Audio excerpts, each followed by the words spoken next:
So they asked me to talk about HAK. HAK is it stands for Habit Alignment Key. So it's HAK retreats. Hi, Monique.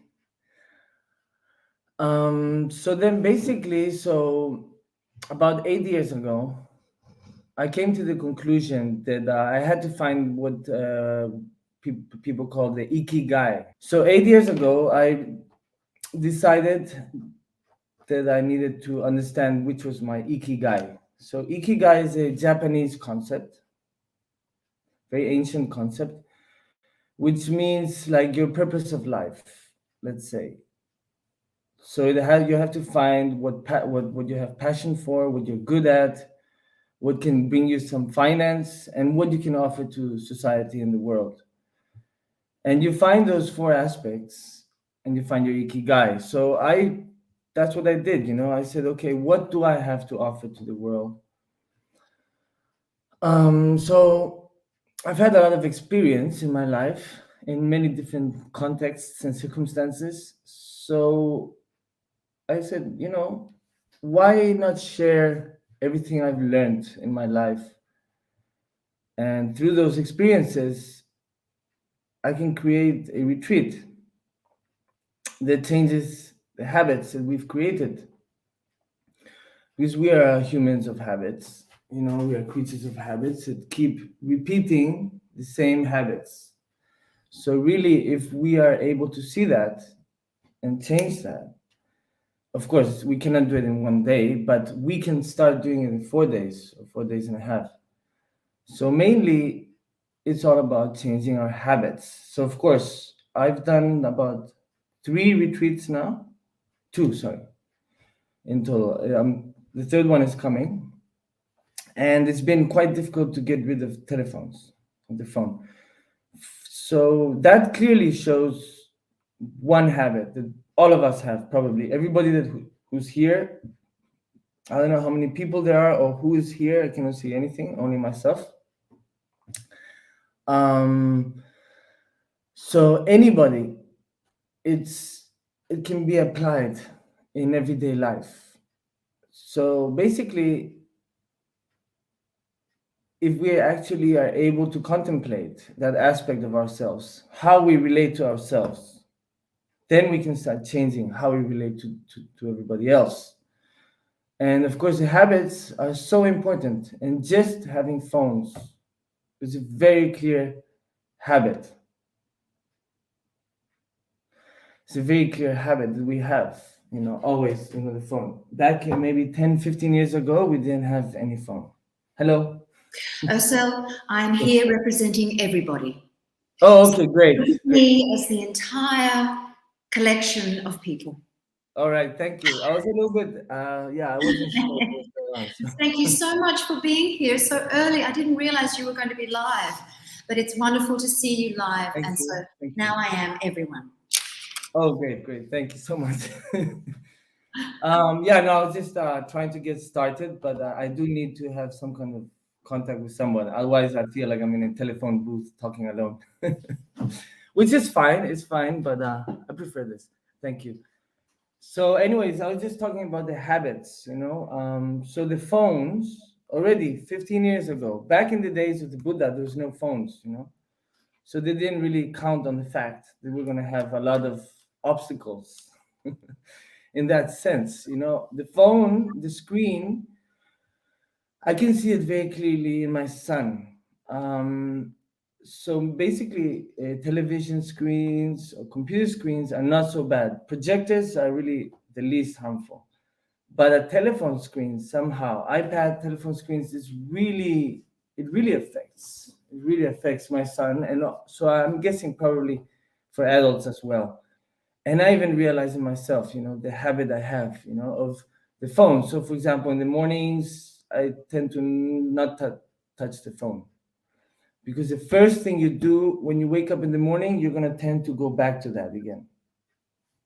Especially if there's dopamine involved.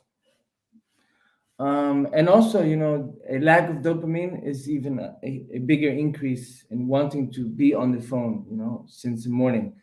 And that's one habit that for me is really not productive, you know. There are many habits like that. So basically, the retreat, I named it hack. Many people didn't really like it. They were like, oh, that sounds like hacking. And I'm like, that's exactly what it is. It's hacking life, it's hacking the matrix, right? You're hacking yourself also.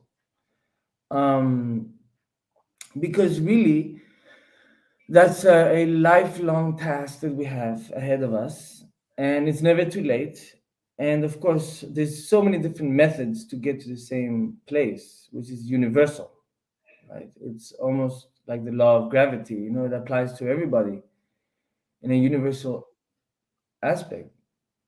So, really, what this course includes as well is quantum mechanics and neuroscience and the Nalanda point of view of emptiness.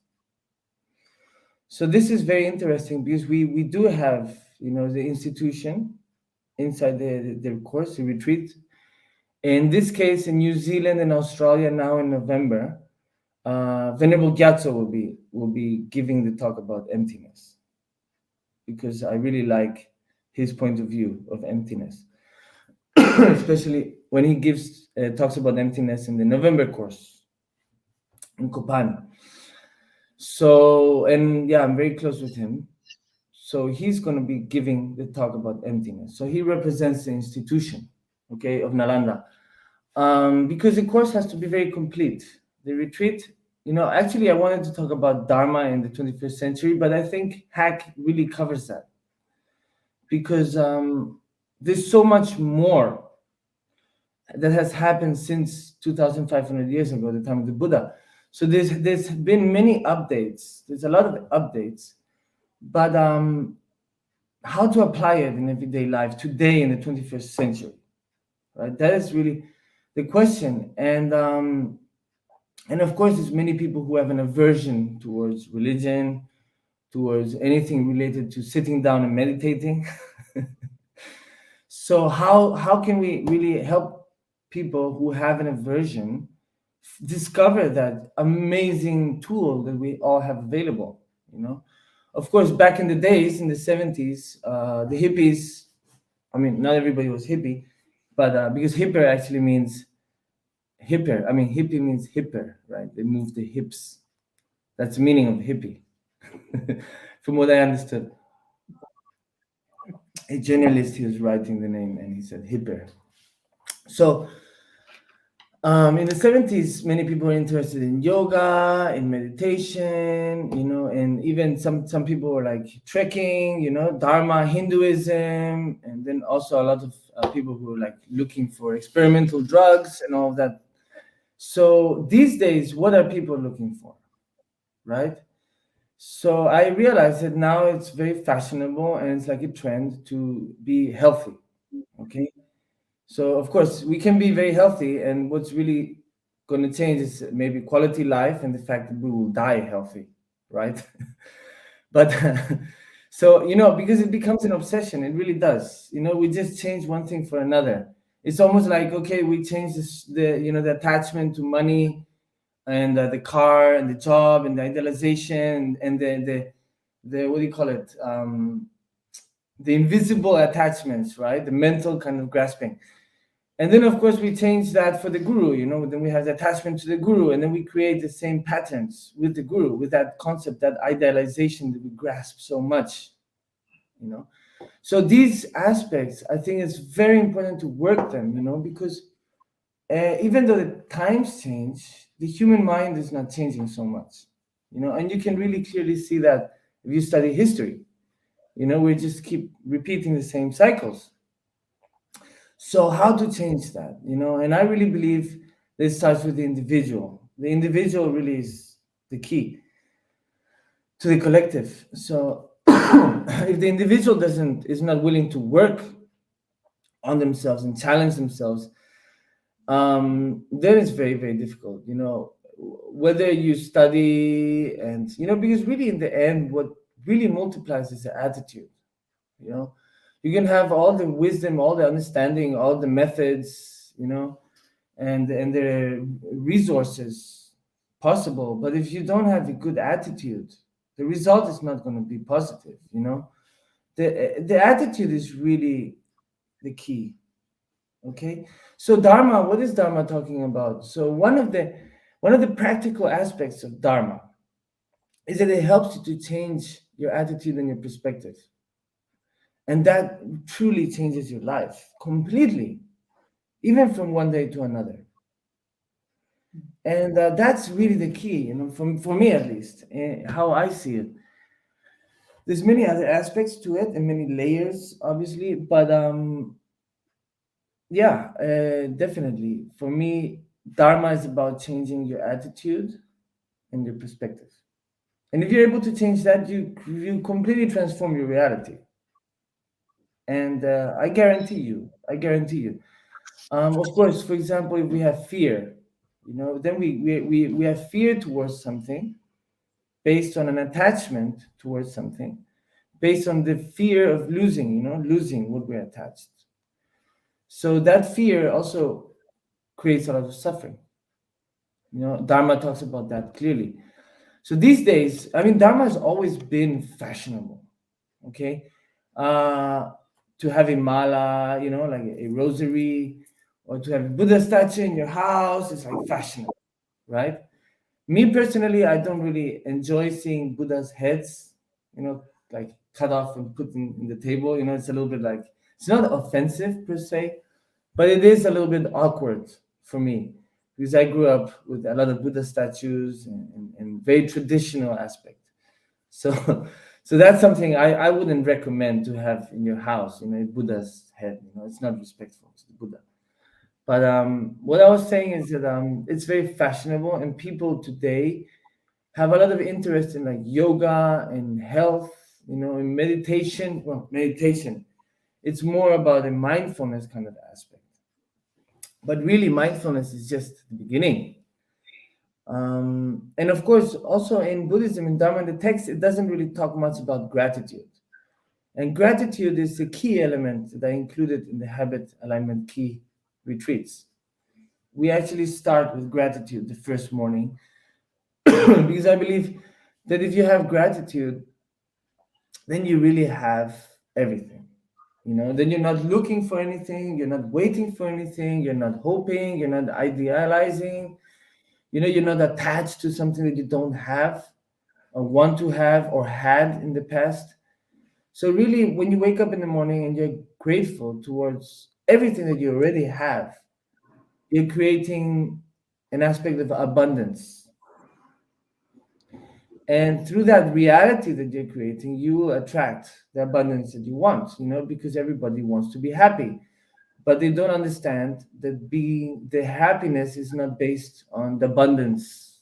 You can have one good plate of food, and you will enjoy it.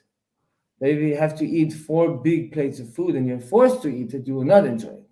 Just like if it's too hot, you want cold. If it's too cold, you want hot. That's how the mind works. That's unsatisfaction, right? Because we're not here in the present. That's also, you could call it mindfulness. But for me, I like to call it gratitude. It covers much more ground. And also mindfulness, like the word love or tantra, has been very badly used, and there's a lot of confusion. So I try not to use words that create confusion, because if we really want to use a certain word, we have to define it before we start using it, at least in a circumstance or in a situation. So in this situation, I want to use the word gratitude because I feel that's really the basis for all the good things that Dharma is talking about. All the goodies, right? So you open up the door to the goodies, the cookie jar. Um, so when you have gratitude, really, you don't need anything. You're not wanting anything, and you're thankful to life. You're thankful to your body for offering you the situation, you know, everything. Everything starts with the body. Without the body, we can't even practice dharma. Or like if we don't have oxygen to breathe. That's one of the reasons why I really like planting trees. because it's another aspect of Dharma. Without oxygen, we cannot practice Dharma. And these days, there's a lot of trees being cut every year, about 15 billion, and only about half of that are planted every year. So we are actually losing trees every year. And we know that trees is the only way that oxygen is created. I mean, there are other ways, but it's the main way, let's say. So, being Buddhist is not only about sitting down and meditating and reading a book and doing mantras and going to initiations and preaching about loving compassion. It's also, you can also plant trees. You can be an environmentalist. Why not? Um, so also the course, we also do a master chef on veganism. So there's people that come, professional people who've been vegan for decades, and they talk about their experience. We tend to try not to be aggressive in that aspect, because sometimes there is an extremist point of view. So for me, it's very important always to maintain the balance. That's what I learned in the Lamrim. When I studied Lamrim in the monastery, actually, I wrote it down in Spanish by hand. It took me about 8 years. So in the Lamrim Chemo, it very clearly talks about the balance, the middle way, the middle path. So that's one aspect also that I try to, work on in the course, in the hack, the balance, the middle, the balance, the middle aspect, because extremes are not healthy, whichever they are.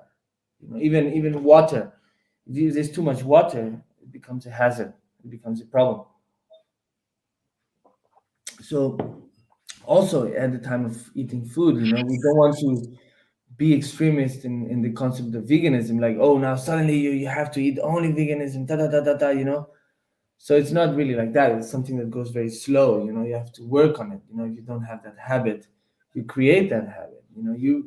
I mean, the first thing you really want to do is know where you want to go.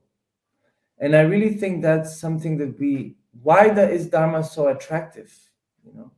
Is because we don't really know what we're doing here or what our purpose is. So religion, in a way, spirituality, whatever you want to call it, does give us a small taste. But really, the job has to be done by us. It's very easy to say, oh, I'm Buddhist, I'm a good person. Some people use Dharma to convince themselves that they're good people. It's not the case. Really, your reputation doesn't really matter at all. What really matters is your character, which is under your control. So really you want to focus on that. And whether you're Buddhist or not, it really depends on the character, not the reputation. So there's people who talk about veganism in the course, and then there's a professional who gives a master chef class on how to cook veganism. So then people will actually learn how to create menus. Every day we have an hour and a half class where people learn how to make vegan food, like how to cook vegan food. I mean, or plant-based. But here in this case, it'd be vegan. And of course, with the balance, if you have to go slowly, you have to take steps, step by step, but knowing where you want to go. So that's also very important. And that's something the Dharma talks about, which is, of course, loving kindness, the warm heart. His Holiness Dalai Lama speaks about it all the time. And of course, also with that, there's many different words that get confused, I mean, of course, like having empathy is great, being empathic is great, having compassion, loving kindness, warm heart. Then, of course, we have bodhicitta, and bodhicitta is a very ambitious word, like enlightenment, So it's a very far away word, but of course, that's exactly what quantum mechanics is talking about, the neural pathways. You create your reality, right? You take the quantum leap, quantum jump. I mean, you can also call it tantra in a way, right? You're becoming the result directly, right? In Tantra, that's a little bit, that's how it works. And in quantum mechanics, it's the same thing, you know? You create your reality directly. So, if you want to become a Buddha, you visualize you're a Buddha, right? Or at least that's how you have to start, which makes sense. It makes sense, okay? Um,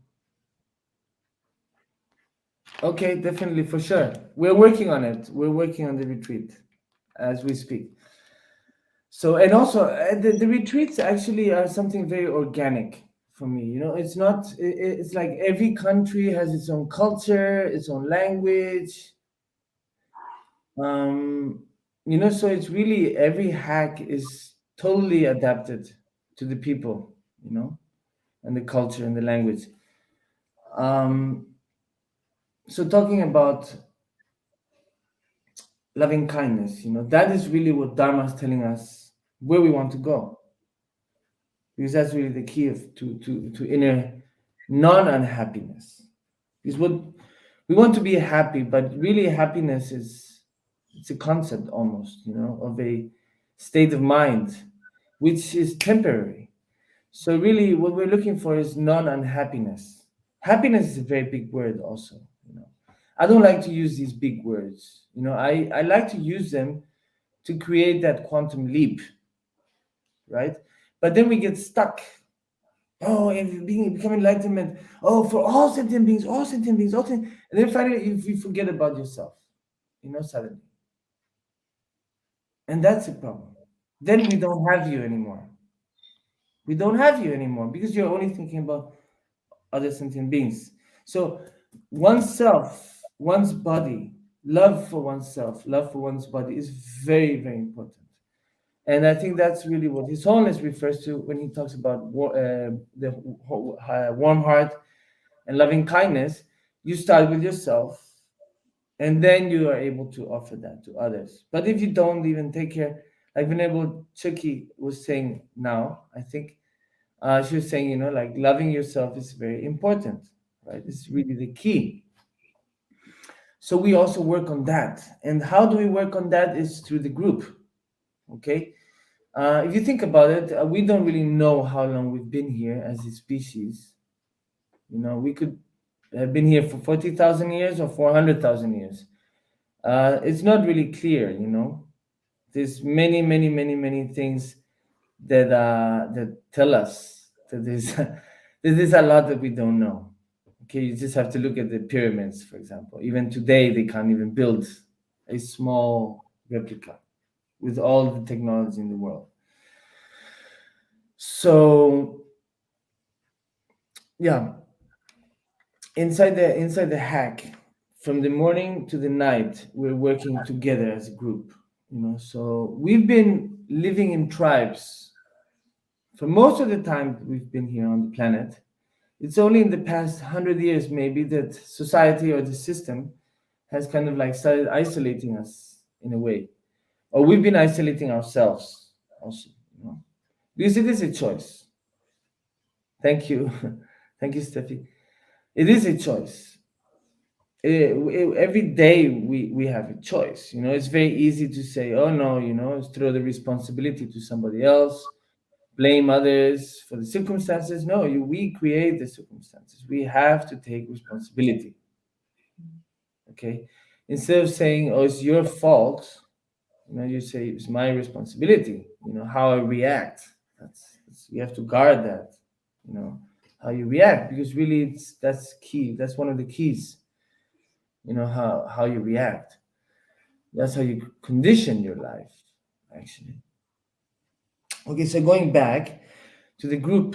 So we've been living in tribes for many, many years. We don't know how long. It could very well be hundreds of thousands of years, living in tribes, in groups, sharing. So we had a job, right? We had a job description.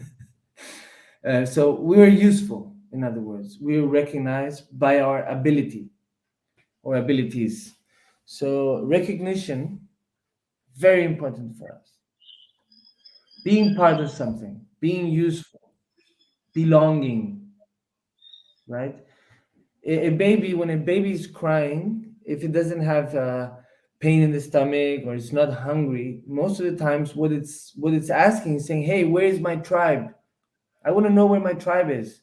So basically, its baby wants you to pick him up and talk to him, and it's saying, "Hey, where's my tribe? Like, I can't hear you. Where are you guys? I want contact. I want physical contact." So really, that's one of the things we work on. Also, there's people who haven't had any physical contact for 20 years. They're just sitting in their apartment. They're single, doing their practices, whatever, and they don't have physical contact with anybody. I mean, personally, I have a dog, I have a son, and I have many friends. And for me, hugs are very important. So I'm hugging all the time, and it's something that's important to me. Also, because as a child, I lacked a lot of physical contact. So it's something that I always felt that I needed, as a child. So mainly, I do have to confess that the hack was created because it's exactly what I feel that I need in my life to improve as a human, to be more productive, more creative, more joyful, more loving. And so basically, I think that's also how it works. We offer what we want to receive. What we need, what we want. That's what we offer, unconsciously many times, and we don't realize that that's what we're asking. That's what we want to receive. So I think there's a lot of therapy in the group, a lot, because really all these social media apps, why are they so addictive? The thing, oh, you got the message, ta ta ta ta, like, wow. I mean, for me, it does not happen that way because I have my tribe, I have people that I'm with. My phone, I just put it aside and I use it for work once in a while, and social media sometimes, but it's not like a constant thing. But for many people, it is, and I've seen it, I've observed it. And that really comes from the lack of being in a tribe, being isolated. And we need that contact, we need that recognition. We want to be part of something, So when somebody likes something that we posted, it creates a dopamine, and that dopamine is addictive. So really, we just have to understand the human body, why, how we function, how we work, what's going on in here, how do we feed this organ, because many times we can be in retreat doing amazing meditations, but if we don't feed the brain properly, we're going to go into depression. Even if we have the correct practice, if you don't drink enough water, forget it. I mean, you can be the best meditator in the universe. You're going to end up with headaches and migraines, whatever. So really observing the body is also key, and that's why also the contact. And I'm sorry, I'm taking very long in this point, but for me it's important because it has helped me a lot. Thank God I have a dog. I sleep with my dog, and it's the best therapy ever. Actually, touching a dog is therapeutic, because of how empathic they are. They're so empathic. They're so noble. So inside the course, we also participate. We create what we call group therapy. So everybody has, contact with others, and that helps a lot to feel good with oneself. So we do touch that aspect also. We also play music. There's music. There's a exercise. We do exercise. We do yoga. Of course, we have to work the body, the mind, the food, attitude towards oneself, towards others, all of those aspects. And there's so much more too. We work on apologizing and forgiving, for example. That is such a powerful, I think forgiveness is one of the most powerful things that we can do, to forgive. Already, my son is 6 years old. I'm already teaching him to forgive, and he's already having a hard time with that. And he's only 6, so he's not really very conditioned. And he's already having a hard time with that. Like, oh, why do I have to forgive if it's their fault? They did that bad. I'm like, da da da da da. I'm like, wow, because you're carrying their problem. You're carrying their mistake. You're carrying baggage which is not yours. Don't take things so personally. That's also another thing I learned from Dharma. When your ego becomes very big, your problems become big, and you take things so personally, and then you get so easily offended. This fragile ego, and then people have to be walking on eggshells around you. And I think there's many aspects in Dharma that help a lot. And what I've done is just take that and adapt it to a healthy vegan retreat that we can offer to everybody in the 21st century. And we have every single aspect that we're looking for in our life, to improve our life. So I don't know if I've touched everything, but I've touched a few things, which is what I was asked to do. I don't know if my time is up. I think it is, unfortunately. Yes. I've so enjoyed watching you and listening to you, more than listening to you, but to have you live with us has been fantastic. And the word gratitude comes in, and it's the HAK sounds right up my alley. I don't like the mobile phone. I like to put it away. But it's been wonderful to have you, and thank you so much for sharing. And may you all be not unhappy. Yeah, exactly. Work on your mind, observe your mind, observe your thoughts, observe your feelings, your emotions. Work on that and start to get to know yourself, because really we are our best friend. And if we're lonely alone, then we have a problem, because we're going to be lonely with anybody and anywhere. So that's really, we're going to have to challenge that at some point in our life. So the earlier we do it, the better. It's never too late, but now we have a huge opportunity. So, and every day it's, we don't have so many days in our life. I think it's like 20,000 days or something like that. It's not a lot. In 80 years, how many days do we have? We don't really have that many days. The longer you live, the less it is. You just get to the pointy end. Yeah, the Tibetans, they counted by the breaths. So your life is counted by how many breaths you have. That's why there's one meditation which is holding your breath, which is helping to prolong your life. Anyways, food for thought. Yeah. It's been so great to talk with you, to hear you, to listen to you. And what time is it there now? It's 5:06. Are you up now for the day? I don't know. It's Saturday, so it depends. I have a big lunch today, so I will probably have to rest a bit before. All right. Well, have a wonderful rest. Well deserved. And thank you so much for getting up early to see us. Thank you. Thank you very, very much.